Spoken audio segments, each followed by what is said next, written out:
Right, hope everyone's doing alright. Thought I'd do a little bit of a holiday review. Nothing fucking super crazy.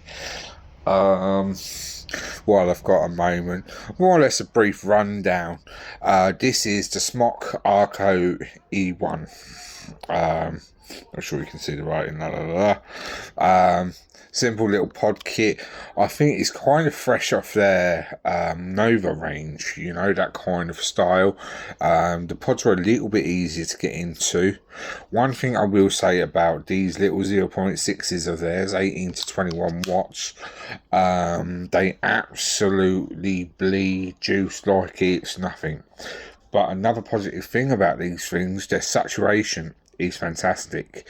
But however, we're in some scorching heat right now, you know, so it could be that fact too is probably a good thing. And plus, I'm using a high PG juice. I mixed this Red Aster up to 70/30 PG VG on 6 milligrams, so you know, right, George. But yeah, another thing with this device is it's been an all-day wonder for me. I've used it quite a lot over the past couple of days. 1300 milliamp internal battery. It's been pretty solid, to be honest. Nothing really, anything to really complain about. I do prefer the pods. I think I prefer the style of the pods for the for the Novas. I haven't bothered to check to see if they are cross compatible, because these pods aren't released yet on the Smock website. They show about them. I mean, they show they have a 1.1, 0.8, 0.6 and a 0.4 with these Arca pods. Not really. As far as purchasing goes, I haven't been able to find it. They said you could purchase it on the website, but I couldn't see anywhere to buy them. I would much rather have been able to test the 1.1.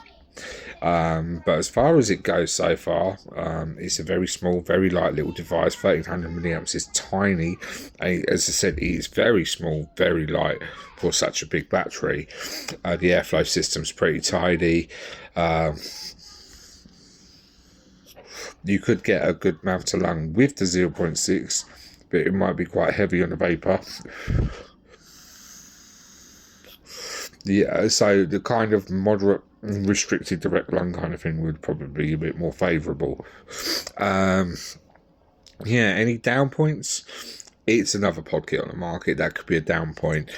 I mean, but that seems to be the way the vaping industry is at the minute. But as far as functionality goes, there's no buttons, no settings, except from the airflow system. I haven't even gone below the battery limit yet on this, but I haven't really been trying to push it that far down, if you get what I mean. I've been leaving it at 12, 18 hours, and it hasn't even gone to another light setting or anything like that. But yeah. I will keep you updated if I have any flaws or things like that, and I will catch you all soon. Right, I'm approximately about 6-7 days on with the was it Arco Arco E1, and to be honest, the flavour's not changed. Especially, I'm quite surprised the concentration level that's in my Red Aster. We're looking about 25-30%, and I'm pretty sure I mentioned it was a 6 milligram. Yeah, 6 milligrams. So yeah. As far as the concentration level goes, I'm still getting pretty full flavour.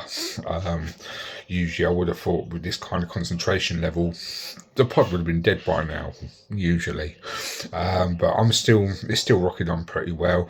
I've got to admit, I'm pretty fond on how it's reacting. I've still got a couple of the other Arco models I will be going over. I'm not sure if I'm going to be doing it all in one video or doing it in separate videos, but yeah, to be honest, I've got nothing to really complain about. Some people might complain about the size and the weight of it. I think the size and the weight of it, considering its power, is actually really good. But some people might not like it too light. Some people might prefer a heavier device. Sometimes a heavier device is more suitable depending on what you're doing for the day. It's one of them, isn't it, really? You know, sometimes your devices suit your lifestyles, so that all depends on you. But yeah, I've got nothing really to complain about it. As I said, it's only the contents of the kit is what I got to complain about. But that's a personal preference, and my preference might differ from anyone else's. So I'm going to call it quits on here. Hope everyone's enjoyed the review, and I will catch you all soon.